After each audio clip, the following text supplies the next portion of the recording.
반갑습니다. 여러분의 전기메이트 송건웅입니다. 여러분 드디어 우리가 3장까지 마무리를 하고 4장으로 넘어왔습니다. 정말 고생 많으셨어요.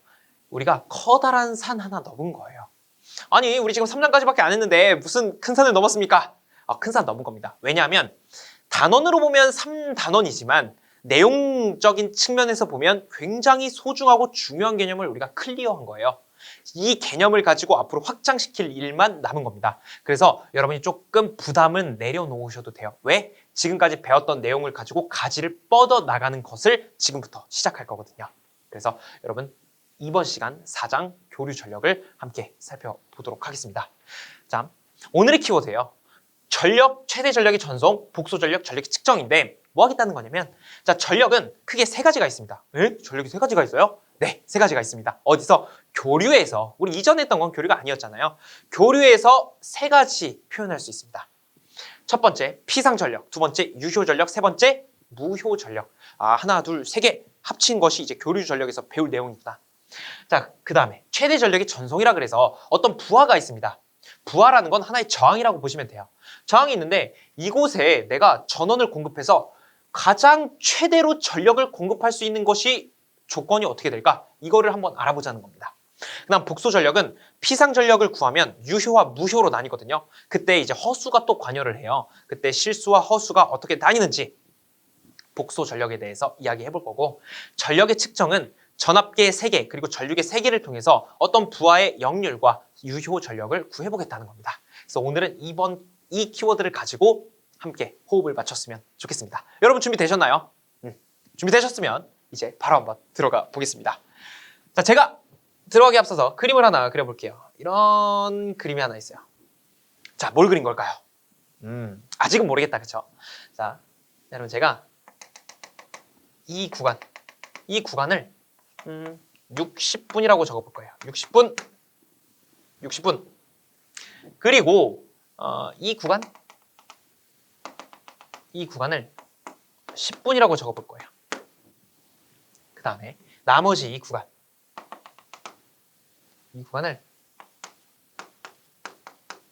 50분이라고 적어보겠습니다. 여러분 느낌 오십니까? 느낌 옵니까? 우리 예전에 수업 시간에 학창시절 때 1시간 수업한다고 하면 실질적으로 수업하는 시간은 몇 분이었나요? 50분이었죠? 그리고 나머지 10분 뭐 했어요? 나머지 10분? 분명히 쉬는 시간을 가졌던 것 같아요. 하지만 우리는 몇 시간 수업한다 그럽니까? 1시간 수업한다고 하죠. 그것이 60분 이렇게 들어가는 것이고. 그래서 제가 말하고자 하는 의도는 뭐냐면 여러분 60분 있잖아요. 이게 전력으로 치면 피상 전력을 의미하는 거예요. 그 다음에 이 50분은요. 유효 전력을 의미하는 거고요. 이 10분은 뭐냐면 실질적으로 뭐 하는 게 아니잖아요. 무효 전력을 의미하게 됩니다. 그리고 피상 전력은 어디서 소비되는 전력이냐 굳이 따진다면 임피던스입니다. 즉 전체 저항이라고 하는 임피던스. 그리고 유효 전력은 저항에서 소비되는 전력을 가지고 저항에서 소비되는 전력을 가지고 유효 전력이라고 하는 거예요. 이것을 이제 소비한다고 하여 소비 전력이라고도 하는 것이죠. 그래서 유효 전력과 소비 전력은 같은 말입니다. 무효 전력은 뭐예요? 실질적으로 어떤 일을 하진 않아요. 하지만 어떤 에너지의 흐름은 있다는 겁니다. 그것이 바로 리액턴스에서 작용합니다. 그래서 실질적인 작용은 하지 않기에 무효 전력이라고 하는 거예요. 그래서 이 친구는 임피던스가 관여하고 이 친구는 저항이 관여하고 이 친구는 리액턴스 X가 관여를 하게 됩니다. 자, 그래서 피상 전력은 겉보기 전력이라 해서 전체구나.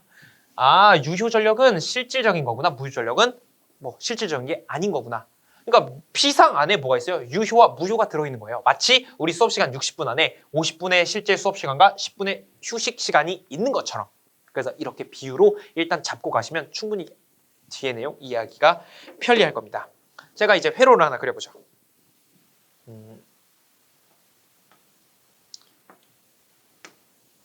이 회로를 어떻게 그려볼까요? 이렇게 해볼까요?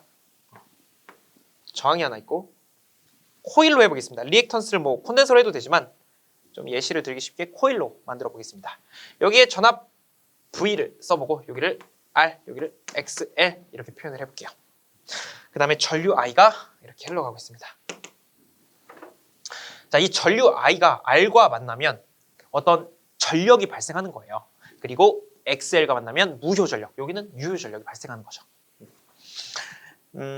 제가 좀 더 예시를 쉽게 들려면 이렇게 해야 될 것 같아요. 여기서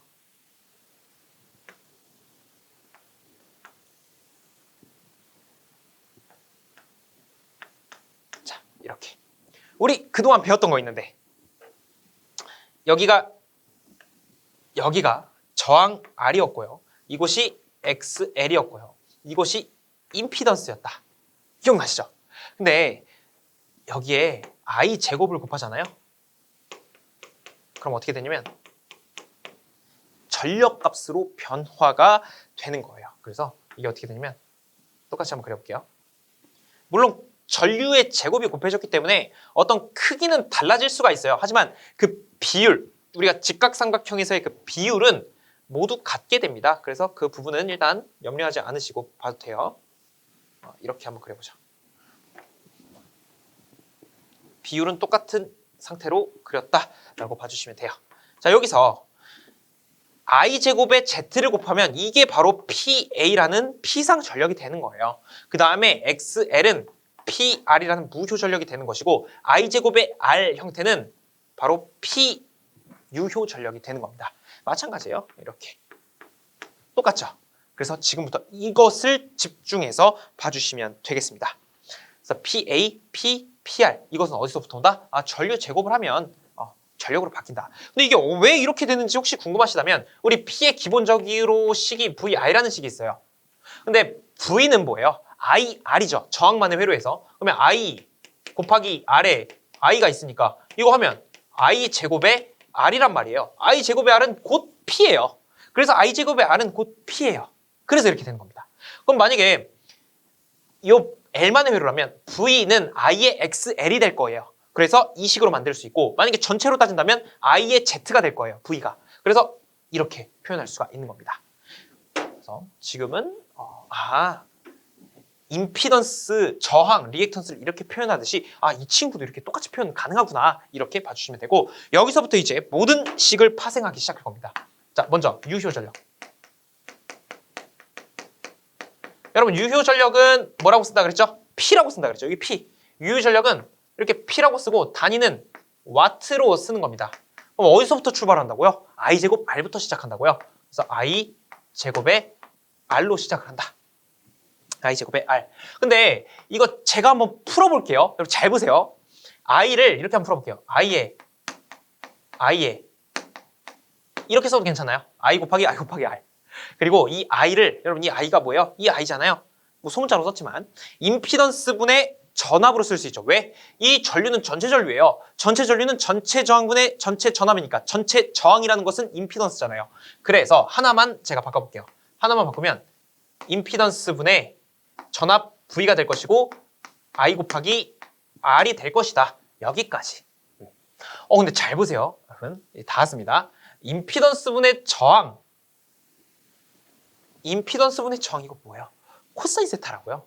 그래서 임피던스 분의 저항하면 코사인 세타가 나오고 VI는 그대로 살아남으니까 VI 곱하기 코사인 세타 값을 얻어낼 수가 있습니다. 이것이 바로 유효 전력을 표현하는 식이 되는 거예요.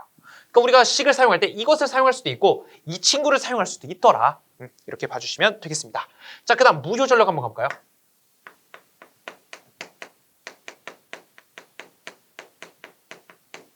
무효 전력입니다. 무효 전력은 PR로 쓸 수 있고 VAR, 바라고 읽습니다. 그럼 이것은 어떻게 시작되는 거예요? PR은 I제곱의 XL로 시작한다고요. 그래서 I제곱의 XL 이렇게 쓸 수 있습니다. I제곱의 XL. 자, 그 다음 이거는 어떻게 합니까? 또 I, XL 이렇게 쓸 수 있어요. 또 가볼까요? 이거는 하나만 바꿔볼게요. 임피던스 분의 전압 곱하기 I 곱하기 XL 이렇게 표현이 가능하죠. 자, 그 다음 잘 보니까 임피던스 분의 XL 뭐예요? 임피던스 분의 XL 이거 사인 세타 기억나시죠? 임피던스 분의 XL 그래서 V, I, 사인 세타 이렇게 표현할 수가 있는 겁니다. 이게 바로 무효 전력을 표현하는 식이고, 자, 그 다음에 피상 전력을 보겠습니다. 피상 전력.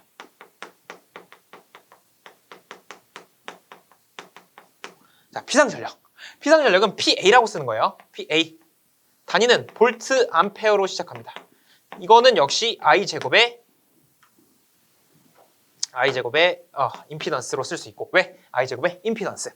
계속 가보죠. 역시 이것도 I 곱하기 I 이렇게 곱하기 X가 아니라 이번엔 임피던스죠.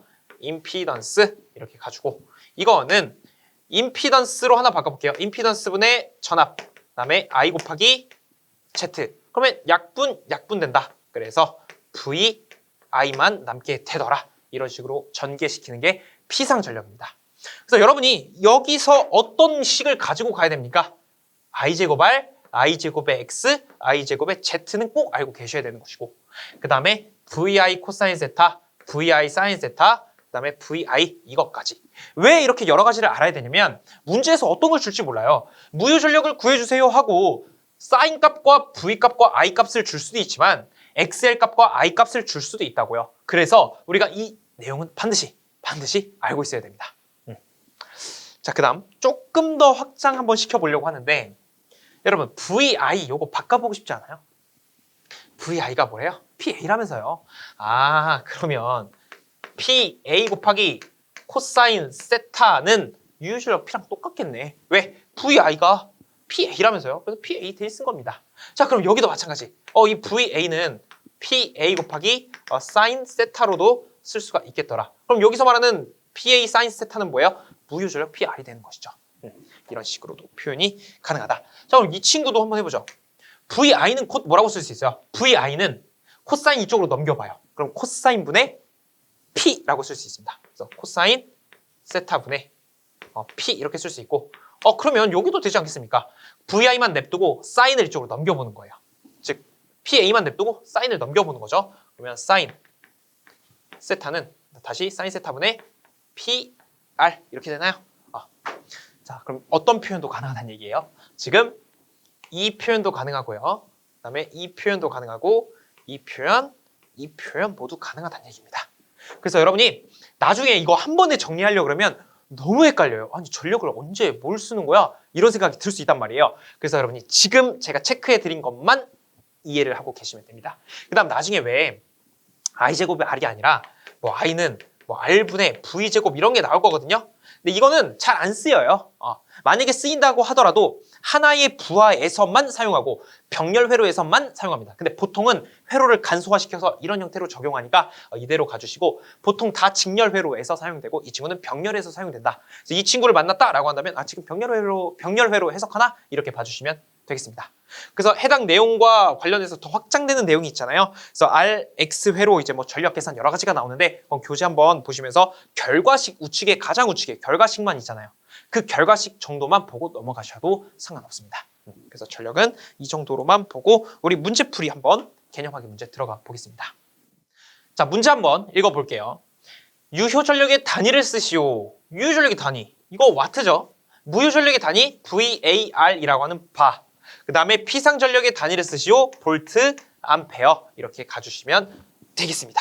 자, 그 다음 문제로 넘어가서 어떤 회로의 피상 전력이 100V 암페어, 역률이 0.8일 때 다음 각 물음에 답하여라. 유효 전력을 구하래요. 여러분 우리 코사인 세타는 PA분의 P 이렇게 쓸 수도 있잖아요. 왜? 이거 직각삼각형에서 PA, PR 해서 코사인 세타는 PA분의 P 이렇게 표현할 수가 있는 거거든요. 그래서 역률을 저렇게 표현할 수가 있더라.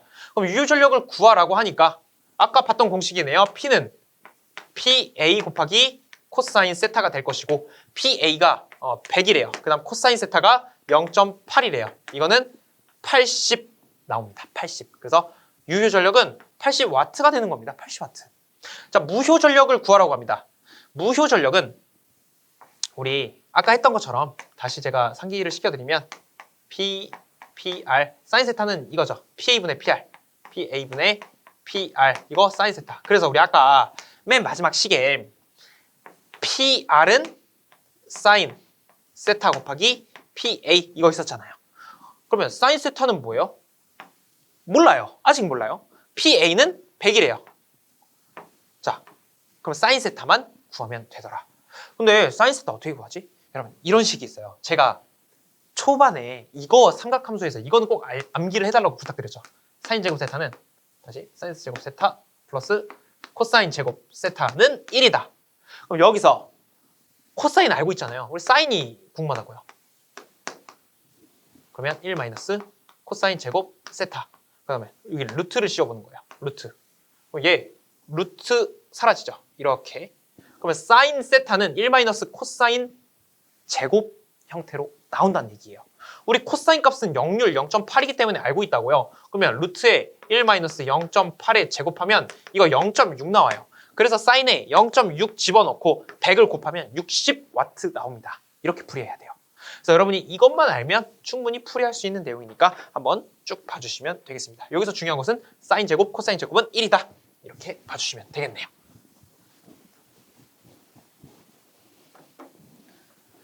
어떤 회로의 유효 전력이 60W, 무효 전력이 80VAR일 때 다음 각 물음에 답하시오. 피상 전력을 구해달래요. 여러분 피상 전력은 뭐예요? 피상 전력은 P 더하기 J의 PR 이렇게 쓸 수 있잖아요. 왜? 우리 아까 계속 했던 거 PA, PR이기 때문에 PA는 P 더하기 여기 J축이죠. J의 PR이 되는 겁니다. 그래서 이 친구가 P가 60이 되는 것이고 J의 PR은 80이 되는 거예요. 그러면 크기를 구할 때는 제곱 루트 똑같죠. 60의 제곱 더하기 80의 제곱해서 이거 100 나옵니다. 100. 그래서 여러분 피상 전력 PA는 100V 암페어다. 이렇게 작성해 주시면 되겠습니다. 자, 100 나왔고 역률 구해달래요. 역률은 뭐였어요? 코사인 세타는 PA분의 P였다고요. 근데 우리 P 100으로 구했어요. 그 다음 P가 60이래요. 60만 넣어주시면 되는 겁니다. 그래서 이거 계산하면 0.6이 나오는 것이죠. 무효율을 구하라고 하는데 여러분 무효율은 사인 세타 구하라는 얘기예요. 근데 아까 우리 사인 제곱 세타, 코사인 제곱 세타 더해서 1 나오는 거 적용해서 이거 적용하면 풀 수 있거든요. 근데 분위기상, 이제 문맥상 코사인이 0.8이면 사인은 0.6이 나왔잖아요. 코사인이 0.6이면 반드시 사인 0.8 나옵니다. 굳이 계산 안 해도 돼요. 그래서 이거 반드시 0.8 나올 거예요. 무효율, 즉 사인 세타거든요. 0.8. 그래서 코사인이 0.6이면 사인은 0.8이 되고 코사인이 0.8이면 사인은 0.6이 되는 것이죠. 그래서 굳이 계산 안 해도 이 정도 수치는 우리가 암기하고 있으면 나중에 문제 풀이할 때 속도가 굉장히 빨라집니다. 그래서 이 정도 봐주시면 되겠습니다.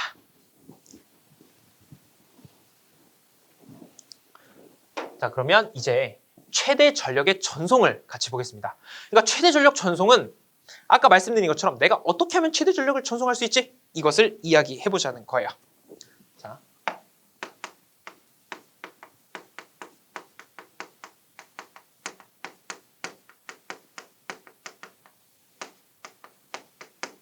뭐 최대 전력 전송 조건, 뭐 전달 조건, 뭐 이렇게 하는데 조건은요. 일단 이것만 기억해 주세요. 내부랑 외부 같아야 돼요. 여기서 내부라고 해도 되고 여기 외부라고 해도 되지만 이 외부를 부하 쪽으로 바꿔도 됩니다. 즉 내부 저항과 부하 저항이 같아야 된다. 반대로 내부 저항과 외부 저항이 같아야 된다. 이렇게 해석해 주셔도 돼요. 자, 회로 한번 그려볼게요. 여기서 내부 저항 하나 그리고 여기에 자, 이런 회로가 하나 있다고 해보겠습니다. 그 다음 이곳에 이 전원이 하나 있고 내부 저항 소문자 R, 외부 저항 RL, 뭐 부하 저항 RL 이렇게 있다고 해보겠습니다. 그 다음에 분명히 이곳으로 뭐가 흘러요? 전류 I가 흘러갈 겁니다. 여기는 직류 전원이니까 대문자로 해도 관계없죠. 이런 형태예요.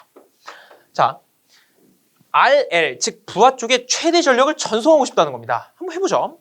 어떻게 하는 거냐면 여기가 가변 저항이에요. 가변 저항. 가변 저항은 내가 레버를 돌리면 커지고 반대로 돌리면 작아지고 그 저항값을 조정할 수 있다는 얘기예요. 그걸 가변 저항. 우리가 이곳에서 발생하는 최대 전력을 구하고 싶은데 어떻게 하느냐? 바로 가보죠. P 맥스로 가보겠습니다. P 맥스. P 맥스는 뭐예요? 이곳에 전달되는 최대 전력이라는 의미입니다. 기본적으로 I 제곱의 R이에요. I 제곱의 R. 근데 저 I 값은 우리 어떻게 구할 수 있다고요? 전체 저항분의 전체 전압이 되겠죠. 그럼 전체 저항은 뭐예요? RT라고 해볼까요? RT분의 전체 전압을 E라고 해보겠습니다. 자, 여기까지. 여기 RL이고 여기도 RL. 이곳에 흐르는 전류와 이곳에 있는 부하 저항을 이렇게 놓고 요 I 값을 전체 저항분의 전체 전압으로 바꾼 거예요. 근데 전체 저항을 굳이 써보면 R 더하기 RL 이렇게 쓸 수 있고 전체 전압은 E 쓰고 제곱에 RL 이렇게 쓸 수가 있죠. 여기까지. 자, 근데 이 조건 보세요. 내부와 외부가 같다는 건 뭐예요? 그러니까 내부 저항 R과 외부 저항 RL, 즉 부하 저항 RL이 서로 같을 때 최대 전력이 전송되더라. 그러면 우리가 조정하는 건 외부니까 이 두 개의 값이 같을 때 그러면 R과 RL이 같다는 얘기잖아요. 같다는 얘기잖아요. 그럼 이제 얘를 이렇게 쓰는 게 아니라 이렇게 써도 괜찮냐 이거예요. 2RL 2 제곱에 RL 이거 괜찮냐는 거죠. 이거. 왜? 왜 이렇게 되죠? 어차피 요 R이 RL이라면서요. 그럼 두 개가 만나서 이 R이 되고 그대로 다 써준 거잖아요. 그럼 이거 제곱해서 벗겨보면 어떻게 되냐? 4RL 제곱 분의 2의 제곱에 RL 이렇게 되거든요. 그러면 결국에 남는 식은 뭐예요? 요 RL과 제곱이 하나 없어지죠. 그래서 4RL 분의 2의 제곱 이렇게 쓸 수가 있는 것이고 단위는 와트가 되는 것이죠. 최대 전력 전송 조건이 바로 이렇게 형성되는 것입니다. 그래서 최대 전력 전달 조건을 만족한 상태에 의해서 이 Pmax 최대값 식은 바로 이렇게 도출이 되는 것이죠. 그래서 해당 내용을 꼭 암기를 하고 계셔야 돼요. 자, 첫 번째 암기 포인트. 이 암기 포인트 첫 번째. 내부 저항과 외부 저항이 같을 때 최대 전력이 전달되고 그때 빠져나오는 공식이 바로 이 공식이 되는구나. 즉 Pmax가 이 식이 되는구나 라고 생각해 주시면 되겠습니다. 자, 그럼 이제 얘는 끝난 거예요. 이 친구는 뭐예요 지금? 직류에서고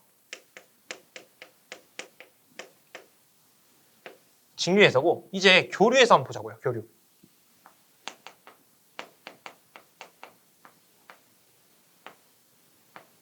자, 교류 회로에서 한번 보겠습니다. 똑같아요. 이제 약간 임피던스 개념만 추가가 되는 겁니다. 여기서 이렇게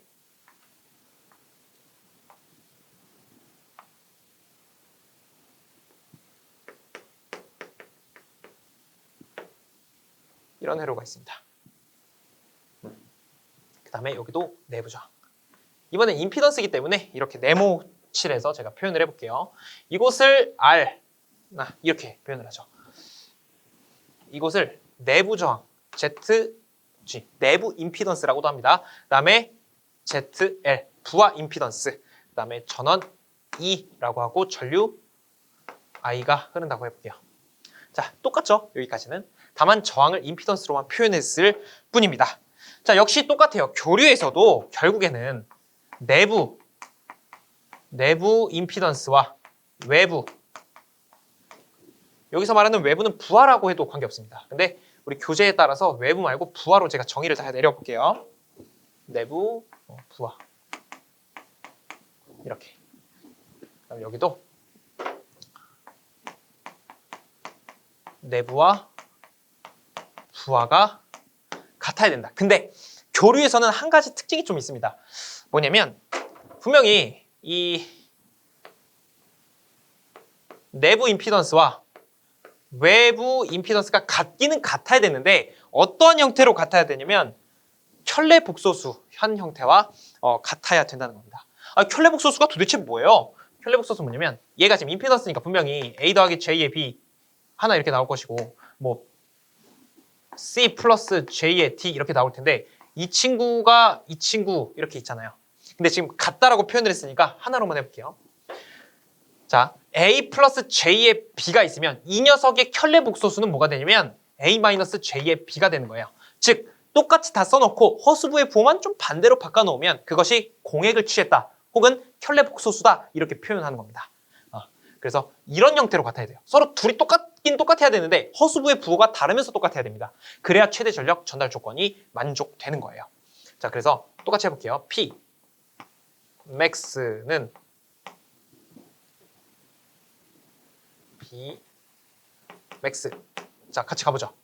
I 제곱의 RL은 똑같아요. 왜? 어차피 이곳에는 R과 리액턴스의 합이 들어있는 거잖아요. 근데 우리가 구하고자 하는 소비 전력은 혹은 유효 전력은 요 안에 들어있는 저항 값에 대한 거, 리액턴스 말고 저항에 대한 것만 필요한 거기 때문에 어떤 식으로 표현할 수 있냐면 자, 일단 I 제곱의 RL 이렇게 표현을 해야 되는 겁니다. ZL을 쓰는 게 아닙니다. RL을 써야 돼요. 왜? 요 ZL 안에는 분명히 RL이라는 것과 리액턴스가 들어있을 텐데 우리는 RL에서가 궁금한 거니까요. 그래서 이런 식으로 표현을 하는 거예요. 자, 그 다음에 I는 전체 임피던스 분의 전압이죠. 그럼 전체 임피던스라고 하는 건 ZG 더하기 ZL 분의 E 써주고 전체 제곱을 해준 다음에 RL 이렇게 쓰면 되는 것이죠. 자, 근데 ZG와 ZL은 어떤 식으로 표현이 될 거냐면 분명히 이렇게 표현될 거예요. ZG를 이렇게 써볼게요. ZG는 예를 들어 R 내부 정항이니까 R 더하기 J의 X고 ZL은 RL 부하 쪽이 있으니까 RL 플러스 J의 XL 이렇게 써보겠습니다. 근데 이 둘이 같아야 된다면서요. 즉 이 친구랑 이 친구랑 같아야 되고 이 친구랑 이 친구랑 같아야 되는데 마이너스가 되면서 같아야 된다면서요. 그러면 이렇게 식을 만들 수가 있다고요. 자, 이거 만들어 보면 자, ZG는 이 녀석이 이 녀석과 똑같으니까 RL로 써줘요. RL. 그 다음에 이 친구 둘이 똑같아야 되는데 부호가 다르면서 똑같아야 된다고요. 그래서 마이너스 J의 XL. 그러니까 J의 XL은 똑같아야 돼요. 근데 부호가 다르면서 똑같아야 된다고요. 이렇게. 그 다음에 이 친구 그대로 이제 써보면 되죠. RL 더하기 J의 XL 이렇게 표현하면 됩니다. 그 다음에 E 들어가고 전체의 제곱의 RL. 그러면 이제 간단해져요. 이거 약분되죠? 약분이 아니라 서로 상쇄되죠? 그 다음에 이거 두 개 더하면 뭐예요? 2R이죠. 여기 2죠. 제곱 있죠. RL 있죠. 이 친구랑 똑같은 형태가 됐죠. 그래서 전개시키잖아요. 똑같이 4RL 분의 2의 제곱에 단위는 와트 이런 식으로 값이 나오게 됩니다. 그래서 우리는 이것을 꼭 알고 있어야 되겠다. 공액은 뭐 여기에 취하든 여기에 취하든 관계는 없습니다. 어차피 결과는 똑같아요. 그래서 우리가 여기서 가져가야 될 포인트는 역시 내부 임피던스와 외부 임피던스가 켤레 복소수 형태로 같아야 되고 두 번째 이러한 형태가 나오더라. 즉 직류든 교류든 같은 값을 나오고 있습니다. 같은 값이 나오고 있습니다. 그래서 이 정도만 우리 최대 전력 전달 조건 가져가 주시면 되겠습니다. 자, 그 다음 이어서 복소 전력과 전력의 측정 보겠습니다. 복소 전력과 전력의 측정. 우리가 PA를 계산하면은 어떻게 나옵니까? PA를 계산하면 어떻게 나왔지? 이게 여러 형태가 나올 수 있지만 좀 더 PA를 계산하면 분명히 이렇게 계산할 수 있었다고요. P의 제곱 더하기 PR의 제곱 이렇게. 그렇죠? 그래서 이거는 크기의 형태이기 때문에 그냥 V 곱하기 I를 한 거가 똑같이 도출됐어요. 그러니까 어떤 실수 형태로 도출이 됐던 거죠. 실수 형태. 어떤 J 형태가 없이. 왜? 어차피 제곱해서 J를 다 없앴으니까. 근데 이런 형태가 있는 반면에 어떤 형태도 있냐면 PA를 표현할 때 그냥 복소수를 곱하는 경우가 있어요. 복소수끼리 곱하는 경우. V 곱하기 I 이런 식으로. 이러면 어떤 형태로 나오냐면 분명히 P 더하기 혹은 마이너스 J의 PR 이런 형태로도 도출이 됩니다. 두 가지 형태를 우리가 만나볼 수가 있죠. 자, 여러분 근데 제가 여기서 드리고 싶은 말씀은 뭐냐면 바로 이런 거예요. 우리가 이런 계산할 때 주의를 해야 됩니다. 어떤 거냐면 PA 자, PA는 V 곱하기 I를 하잖아요. 근데 둘 다 복소수 형태라고요. 근데 이거 계산할 때는 반드시 둘 중 하나의 공액을 취해줘야 됩니다. 공액. 둘 다 복소수 형태인데 하나 공액을 쫙 취해줘야 돼요. 아니 이게 무슨 말입니까? 자, 여러분 잘 보세요. 여기 한번 해보자. V를 제가 A 플러스 J의 B라고 하고 I를 C 플러스 J의 D. 편안하게 보세요. 편안하게. 자, V 값에다가 A 플러스 J의 B. V. 죄송합니다. V니까 A 플러스 J의 B. A 플러스 J의 B 이렇게 가는 거예요. 그 다음에 곱하기 I를 할 건데 C 플러스 J의 D. C 플러스 J의 D를 하는데 여러분 지금 전류에 공액을 취했잖아요. 즉 켤레복소수로 곱하라면서요. 그래서 플러스니까 여기 마이너스로 들어가야 된다는 얘기예요. 마이너스. 이런 게 바로 공액을 취해서 계산하라는 겁니다. 이렇게 계산을 해줘야 돼요. 이런 계산을 할 때는. 왜 그래야 되냐면 전압과 전류의 위상차를 표현해야 되는데 하나의 공액을 취하지 않으면 어떤 차이를 구하는 게 아니라 전체적인 어떤 차이가 발생하게 돼요. 그래서 해당 내용은 너무 지금 깊게 들어갈 건 없고 그냥 이렇게 하는 이유는 전압과 전류의 위상차를 구하기 위해서다라고만 생각해 주시면 되겠습니다. 그래서 이렇게 하나 할 수가 있는 거죠. 이렇게 구하면 이렇게 나올 거예요. 자, 이렇게 하면 어떤 P 값이 나올 수 있고 플러스 마이너스 J의 PR이라는 값이 나옵니다. 자, 일단 여기 써놓고 바로 다음 넣어봐 볼게요. 자, 잘 보세요. 똑같이 할 거예요. PA는 이번엔 V에다가 공액을 취할 거예요. 그러면 어떻게 계산을 합니까? 라고 한다면 똑같이 가는 겁니다. 자, 여기서 A 플러스 J의 B인데 마이너스 취해줘야죠. 공액 취하라면서요. 그래서 마이너스 J의 B. I 값은 뭐라고 할 수 있어요? C 플러스 J의 D 그대로 오는 거죠. C 플러스 J의 D. 자, 끝입니다. 이거 전개시키면 분명히 어떤 P 마이너스 플러스 J의 PR의 형태가 나옵니다. 자, 이게 제가 드리고 싶은 말씀이에요. 만약에 전류의 공액을 취했을 때 플러스 J가 나왔다. 만약에 P 플러스 J의 PR, 즉 플러스 J의 PR이 나왔다. 이거 유도성입니다. 유도성. 그리고 만약에 전류의 공액을 취했는데 마이너스가 나왔다. 마이너스 J의 PR이 나왔다. 이거 용량성입니다. 이렇게. 자, 그 다음 만약에 전압의 공액을 취했는데 마이너스 J가 나왔다. 그럼 마이너스 J PR이 되겠죠? 이거 뭐예요? 이게 유도성이라고요. 이것도. 그 다음에 만약에 플러스가 나왔다면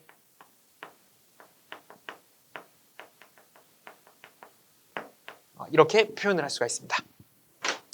그러니까 보통은 기본적으로 우리가 전류의 공액을 취하는 것을 기본으로 합니다. 그래서 대부분은 그냥 위에 것만 보시면 돼요. 아래 거 잘 안 나옵니다. 근데 혹시 전압의 공액을 취했는데 허수부가 음수가 나왔다. 이 음수가 나왔다. 이거 유도성 회로구나. 이걸 아셔야 되는 거예요. 혹은 용량성 회로구나. 플러스가 나왔을 때. 근데 보통은 위에서 해석을 합니다. 전류의 공액을 취하는 게 보통이에요. 그래서 플러스 J의 PR이 나오면 유도성, 마이너스 J의 PR이 나오면 용량성. 즉 이거 리액턴스 똑같이 따라가는 거잖아요. 플러스 J의 X 나오면 유도성이었고 마이너스 J의 X 나오면 우리 용량성으로 학습을 했었잖아요. 그래서 이렇게 내용을 인지해 주시면 되겠습니다. 그래서 해당 내용은 이 정도만 봐주시면 되고 최대 전력 전송 조건에서 모두 똑같은 결과값을 얻어내는 거 확인했고 여기서는 전류의 공액을 취하는 게 기본인데 플러스가 나오면 유도성, 마이너스가 나오면 용량성. 만약에 전압의 공액 취하면 유도성이 이제 마이너스가 되고 용량성이 플러스가 된다. 이런 내용으로만 가져가 주시면 되겠습니다. 그래서 우리 복소 전력까지 했고 칠판 한번 지우고 마지막 전력의 측정 들어가 보겠습니다. 자, 오늘의 마지막 키워드 전압계법 그리고 전류계법 같이 보겠습니다. 3전압계법은 전압계 3개를 가지고 이 부하의 역률이라든지 유효 전력을 구하는 방법이에요. 그래서 어떻게 하는지 보여드릴게요. 여기 전압계 3개가 있다고 한번 가정을 해볼게요. 자, 여기 전압계 3개 딱 있습니다. 전압계 3개 중에 하나를 이곳에 한번 접속시켜 볼게요. 전압계 3개 중에 하나를 이렇게 해서 V1 첫 번째 전압계를 이렇게 병렬로 접속시켰습니다. 이거 뭐 하겠다는 거예요? 전원 전압을 측정하겠다는 거죠. 그리고 R이라는 삽입한 저항 이곳에 걸리는 전압을 측정하기 위해서는 V2 두 번째 전압계를 사용을 했고요. 자, 그 다음에 세 번째 전압계를 여기에 설치해 보겠습니다. V3. V3는 뭐예요? 부하에 얼마만큼의 전압이 걸리는지를 측정하겠다는 겁니다. 그래서 이렇게 전압계를 시설해 놓고 역률 코사인 세타를 구해볼게요. 역률 코사인 세타. 이 부하에서의 역률 코사인 세타는 이렇게 쓸 수 있어요. 2를 곱해주고 V2, V3를 씁니다. V2와 V3에서 측정된 전압값을 적어주는 거예요. 그 다음에 이거 분해 V1 제곱 마이너스 V2 제곱 마이너스 V3 제곱 하면은 이 부하에서의 역률값이 나옵니다. 이 결과값만 알고 계시면 돼요. 그 다음에 유효전력 P라는 게 있죠. 유효전력 P는 2R 분의 1. 자, 2R 분의 1. 여기서 R은 요 R을 의미하는 거죠. 2R 분의 1에다가 V1의 제곱 마이너스 V2의 제곱 마이너스 V3의 제곱 하면서 마무리를 지어주면 됩니다. 이것이 바로 3전환기법을 활용한 부하에서의 역률과 유효 전력을 구하는 공식이 되겠습니다. 자, 그 다음에 3전류기법으로 바로 넘어올게요. 여기서는 역시 전류계 3개를 가지고 이 부하에서의 코사인 값과 유효 전력 값을 구해보자는 겁니다. 자, 전류계 3개 딱 가져왔습니다. 자, 전류계를 한번 설치를 해볼 텐데 저는 첫 번째 전류계를 뭐 A1이라고 한번 해볼까요? A1. 그 다음에 이것을 A2, 그 다음에 이것을 A3 이렇게 직렬로 설치를 해야 되겠죠. 그러면 A1은 뭐예요? 첫 번째 전류계는 전체 전류를 측정하겠다는 거예요. 그 다음에 이곳은 삽입한 저항 얼마만큼의 전류가 흐르는지 측정하겠다는 것이고 여기 A3는 부하에 얼마만큼의 전류가 흐르는지 표현하는 거죠. 그러니까 여기를 A로 써도 되고 I로 써도 되는 거예요. I로. 자, 그러면 제가 교재에 있는 것처럼 A로 똑같이 써보겠습니다. I로 써볼게요. 여기가 I1 첫 번째 전류계, 두 번째 전류계, I3 세 번째 전류계 이렇게 들어가는 것이죠. 자, 이렇게 해서 그러면 이제 코사인 세타 값은 어떻게 구할 겁니까? 자, 코사인 세타는 똑같아요. 2 곱하기 I2, I3 이렇게 가는 것이고 그 다음에 I1의 제곱 마이너스 I2의 제곱 마이너스 I3의 제곱 이런 식으로 표현이 가능합니다. 자, 그 다음에 P값 같이 볼게요. 유효전력은 어떻게 구합니까? P는 2분의 R로부터 이제 시작을 할 수 있는 거죠. 2분의 R로 시작을 해서 똑같아요. I1의 제곱 마이너스 I2의 제곱 마이너스 I3의 제곱이다 라고 하고 끝내면 되는 것이죠. 그래서 3전압계법과 3전류계법은 뭐다? 결과식만 알고 계시면 됩니다. 어차피 문제에서 이 수치들은 다 알려줘요. 다 알려줍니다. 그때 이게 3전압계법을 활용한 건지 아니면 3전류계법을 활용한 건지 그것만 판단해서 공식 적용하면 전혀 문제될 게 없습니다. 자, 이렇게 해서 오늘 전력에 대해서 그중에 P상, 유효, 무효에 대해서 이야기 나눠봤고요. 그 다음에 최대 전력 전달 조건이 무엇인지 살펴봤고 복소 전력, 어떨 때 유도성, 용량성 판단해봤고 마지막 전력 측정에서 3전압계, 3전류계 공식까지 살펴봤습니다. 오늘 내용도 역시 중간 과정들을 몰라도 되는 것이 많아요. 그러니까 중간 과정을 모두 여러분 학습해달라는 게 아닙니다. 절대 아니에요. 그럴 필요 없어요. 대신에 제가 중간중간 강조드린 것들이 분명히 있을 거예요. 그거는 절대 타협이 안 되는 거예요. 반드시 여러분 오늘 복습하실 때 특히 백지 복습하실 때 강조드렸던 내용만큼은 꼭 여러분의 걸로 만드시는 시간을 가지셨으면 좋겠습니다. 그래서 오늘도 공부하시느라고 정말 고생 많으셨고 저는 다음 영상에서 더 유익하고 좋은 내용으로 찾아뵙도록 하겠습니다. 정말 고생 많으셨습니다.